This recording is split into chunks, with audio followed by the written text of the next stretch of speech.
আজকে আমরা সমাধান করব দ্বাদশ শ্রেণীর অংশীদারি ব্যবসায়ের হিসাব অধ্যায় থেকে ময়মনসিংহ ভোগ 2025 সালে যে অঙ্কটি আসছে রাফি সামি ও জিহানের, এই অঙ্কটির ক থেকে আমরা সমাধান শুরু করব। তো ক প্রশ্ন দেখো, বলা আছে যে রাফির ঋণ হিসাব তৈরি করো। ঋণ হিসাব তৈরি করার জন্য আমরা খতিয়ানের একটা টি ছকের একটি গড় নিছি। চাইলে তুমি এটিকে সলমানজির ছকেও করা যেতে পারে। তো আমরা টি ছকে যখন গড়গুলো নিই সাধারণত খতিয়ানের, তখন তারিখ বিবরণ জাবেদা পৃষ্ঠা টাকা, ঠিক একইভাবে তারিখ বিবরণ জাবেদা পৃষ্ঠা টাকা, অর্থাৎ দুইটি দিক রয়েছে, এটি হচ্ছে ডেবিট দিক এবং এটি হচ্ছে ক্রেডিট দিক। আর এই ঘরটির নাম আমরা নিলাম ঋণ হিসাব, যেহেতু রাফির ঋণ হিসাব করার কথা বলা হয়েছে।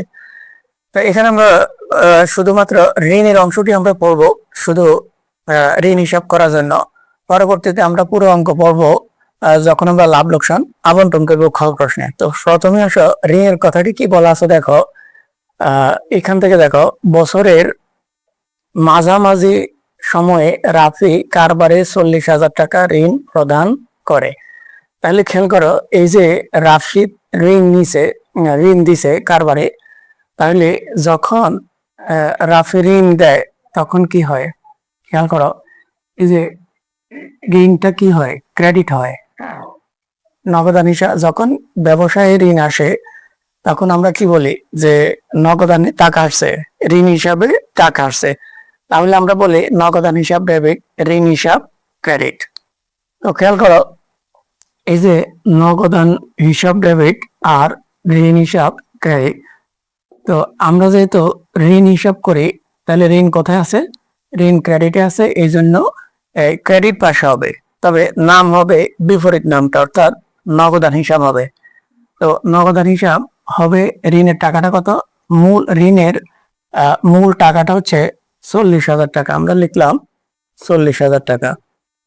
এবার আসো, এই আমরা জানি যে ঋণ যখন অংশীদারি কারবারে যখন ঋণ আনা হয়, ঋণের সুদ ধরতে হয়। যদিও অঙ্কে ঋণের পার্সেন্ট না বলা থাকে, ঋণের সুদের কথা না বলা থাকে, তারপরেও আমাদেরকে ঋণের সুদ ধরতে হয়।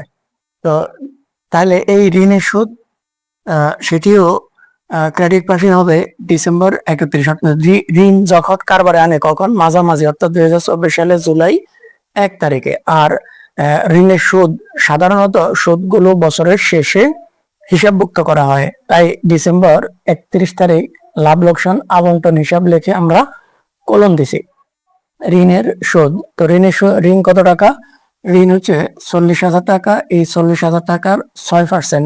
ঋণের সুদ যদি প্রশ্নে না বলা থাকে, আমরা সবসময় 6% ধরবো। তাহলে 40,000 টাকার 6%, অর্থাৎ 6 মাসের, যেহেতু বছরের মাঝামাঝি সময়ে ঋণটি আনা হয়েছে, বছরের মাঝামাঝি সময়ে, তাই আমরা 6 মাসের ধরবো। 6 মাসের মানে হচ্ছে গুণ 6 ভাগ 12। তাহলে এখানে হয় কত, 1,500 টাকা। হ্যাঁ, অর্থাৎ 4,000 টাকার 6%, সরি 1,200 টাকা হবে। 4,000 টাকার 6%, 424 টাকা, আর 2400 টাকার 6টি গুণ 12 দিয়ে ভাগ করলে 1200 টাকা হবে। এই দুইটাই ঋণ হিসাবে এই দুটি হয়। তাহলে 40 আর 1 41,200।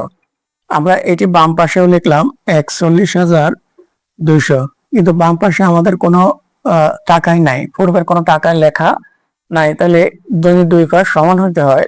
তাহলে আমরা এখানে এই 41,200 টাকাই লিখতে হবে। আর এই 41,200 টাকার নাম হচ্ছে ব্যালেন্স সিটি, যেই বছরের অঙ্ক, অর্থাৎ 2024 সালে ডিসেম্বর 31 তারিখ। ঠিক এই সিডিটি নিচে বিডি হয়ে যাবে ডান পাশে, সেটি হবে পরের দিন, অর্থাৎ পরবর্তী তারিখ।